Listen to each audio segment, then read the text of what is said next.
चलना है उसके 5वें दिन में प्रवेश कर चुके हैं और आज की हमारी गतिविधि है ग्रुप डिस्कशन। मैं संजना कक्षा 8 उच्च प्राथमिक विद्यालय नया खेड़ा से अपने साथियों के साथ आप सभी का इस चर्चा में स्वागत करती हूँ। चलिए तो चर्चा शुरू करते हैं। सबसे पहला बिंदु है कि आखिर साइबर अपराध या साइबर क्राइम चिंता का विषय है ही क्यों। मैं चाहूंगी कि प्रियांशी जी अपने विचार रखें।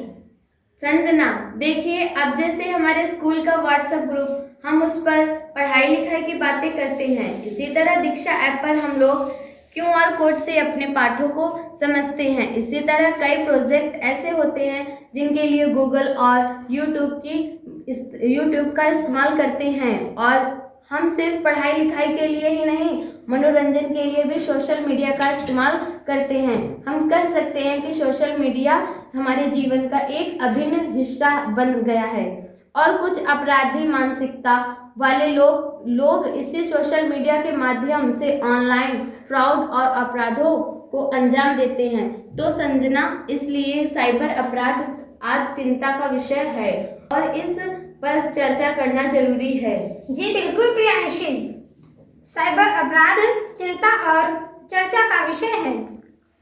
आइए अगले बिंदु की ओर चलते हैं। साइबर अपराध आखिर है क्या? साहिल जी, क्या आप कुछ कहना चाहेंगे इस पर?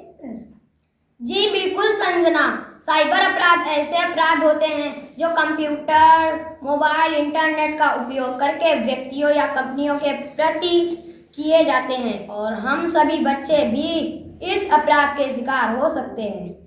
जी साहिल, ठीक कहा आपने। हम तो ये जान चुके हैं कि साइबर अपराध क्या है। चर्चा का अगला बिंदु है कि साइबर अपराधी किन तरीकों से हम आम लोगों को इसका शिकार बनाते हैं।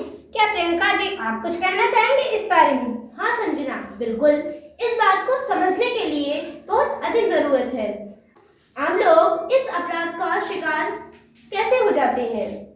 सबसे पहले तो ईमेल स्पूफिंग। इसमें आपको ऐसी ईमेल आईडी से ईमेल भेजे जाते हैं जो आपको वास्तविक और विश्वसनीय लगते हैं, लेकिन वो जालसाजों द्वारा भेजे गए होते हैं। दूसरा है द्वेषपूर्ण फाइल एप्लीकेशन। इसके द्वारा आपके डेटा तक सीधे पहुंचने की कोशिश की जाती है।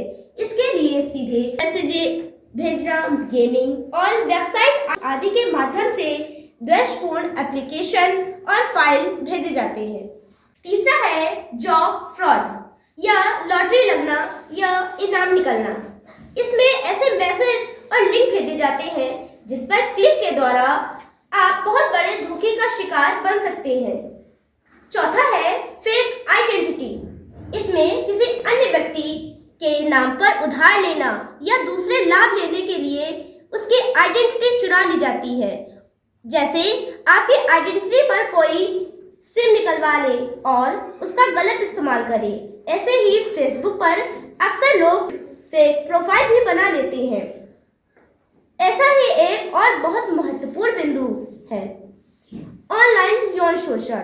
इसमें कोई व्यक्ति पहले विश्वास जीतकर दोस्त बनता है और फिर आपको अनुचित मैसेज करने लगता है और आपसे अनुचित वीडियो और फोटो शेयर करने के लिए कहता है।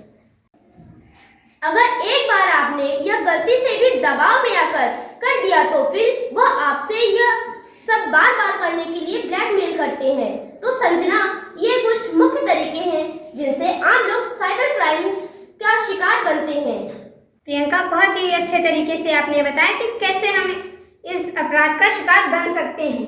अब मैं आकाश से पूछना चाहूंगी कि साइबर क्राइम का शिकार ना बन पाए, इसके लिए हमें क्या सतर्कता बरतनी चाहिए? जी हाँ संजना, इस बात को जानना बहुत ही जरूरी है कि हम साइबर अपराधों के शिकार से कैसे बचें। सबसे पहले तो सोशल मीडिया प्लेटफॉर्म, अनजान लोगों की फ्रेंड रिक्वेस्ट कभी स्वीकार ना करें। सोशल मीडिया पर कभी अपनी निजी जानकारी जैसे जन्म तिथि, फ़ोन नंबर शेयर ना करें। आपकी पोस्ट कौन देख सकता है, इसको प्राइवेसी सेटिंग से कंट्रोल करें। कभी अनजान स्रोतों से अनावश्यक सॉफ्टवेयर जैसे ऑनलाइन गेम इंस्टॉल ना करें। कभी भी अनजान नंबर से आए पर अगर आपसे आपकी निजी जानकारी जैसे आधार नंबर, खाता संख्या, OTP पूछा जाए तो कभी ना बताएं। तो संजना, मेरे हिसाब से ये कुछ सावधानियां हैं जो हमें सोशल मीडिया इस्तेमाल करते समय ध्यान रखनी चाहिए। लेकिन संजना, मैं आपसे एक बात पूछना चाहता हूँ कि अगर कोई साइबर क्राइम में फंस जाए तो उसे क्या करना चाहिए? बहुत अच्छा सवाल है आकाश आपका।